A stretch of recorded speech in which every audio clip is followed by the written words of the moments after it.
I'm not quite sure exactly when I cut out, but I was trying to give us some context to set up these talks that you were listening to today. But what I would like to do instead, being at the end, is talk a little bit about some specific case uses and research initiatives connected to higher education, especially here in Kyoto, Japan, that we've been working on using some of these platforms that my colleagues have been talking about today. We learned from Rav,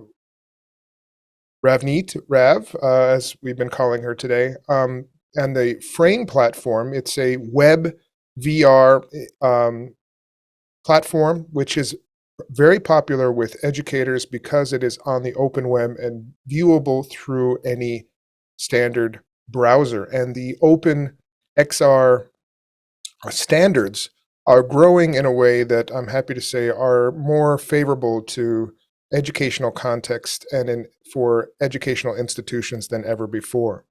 And so I'm going to share with you 3 or 4 case uses and research initiatives based on that very same Frame VR platform, that Open Web VR platform. And it's the same platform that we are using here at this conference as the exhibit hall. If you haven't visited, please visit it, and you can get to know what it's like for each of these initiatives that I'm about to explain here. The first one here is the UN Security Council simulation. And if you're familiar with the Model United Nations, it's a organization that runs students through simulations to practice diplomacy, leadership, and cultural exchange. And we recreated the UN Security Council chamber through a popular 3D authoring tool, Blender, and then imported that into Frame VR to run simulations of crises around the world and bring students in to actually run through them. And they each take on the role of a Security Council member and go through the diplomatic stages as the real countries and representatives of those countries will go through.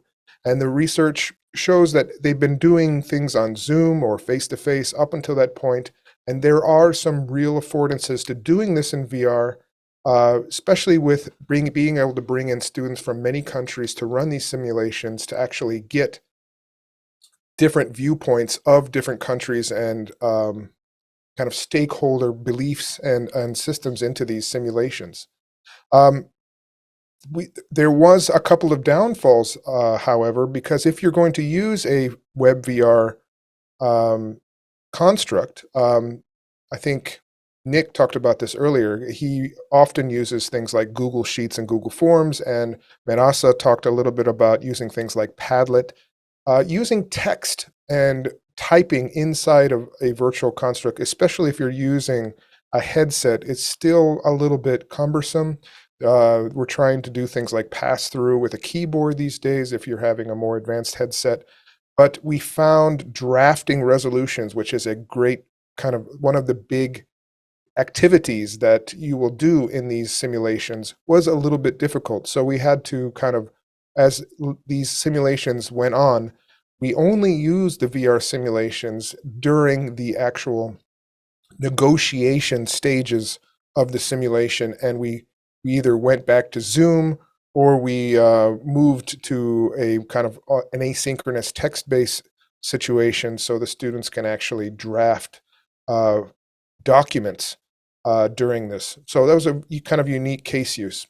Together Learning City is a persistent web VR environment that we use at our university and through the Together Learning environment that we've made for e-learning initiatives, where students are exhibiting their posters, their projects, their other things that they're creating in our classes for things like Open Campus and other things that we made. So students are showcasing some of their best work in a persistent 3D environment and guiding students around them through this platform.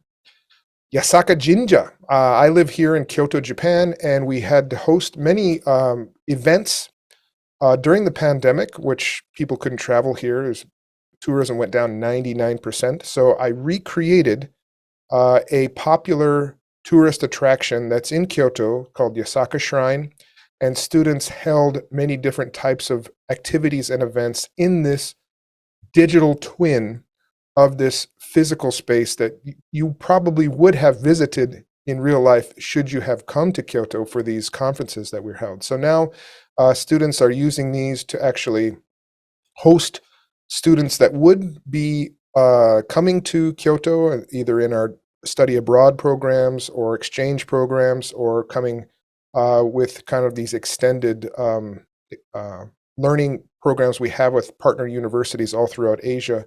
And so they're using this space to kind of acclimate people to Kyoto before they come, not just in place of not coming. So there's a lot of interesting things happening here. If you want access to these particular environments, you can reach out to me.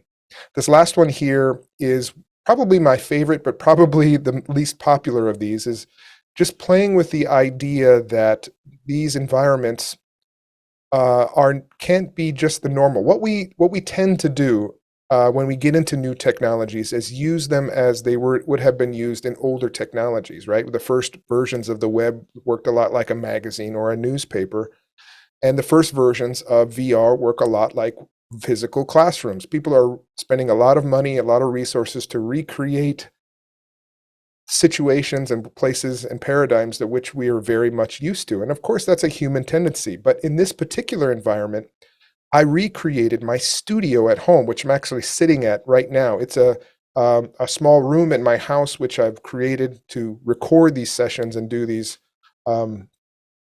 webinars and things online. And you can come, and I've scaled it up 5 times. And so if you come in, you're about this tall, and you stand around here on my desk, and I appear to you as a huge giant, and I can look down at you, and I can actually beam you in just your avatar, and you look like you're walking around on my physical desk as this little guy, and I can, try and smash it with my hands. And I'm doing all these kind of interesting things to play with scale and things that you wouldn't normally think about when trying to integrate virtual environments with real environments.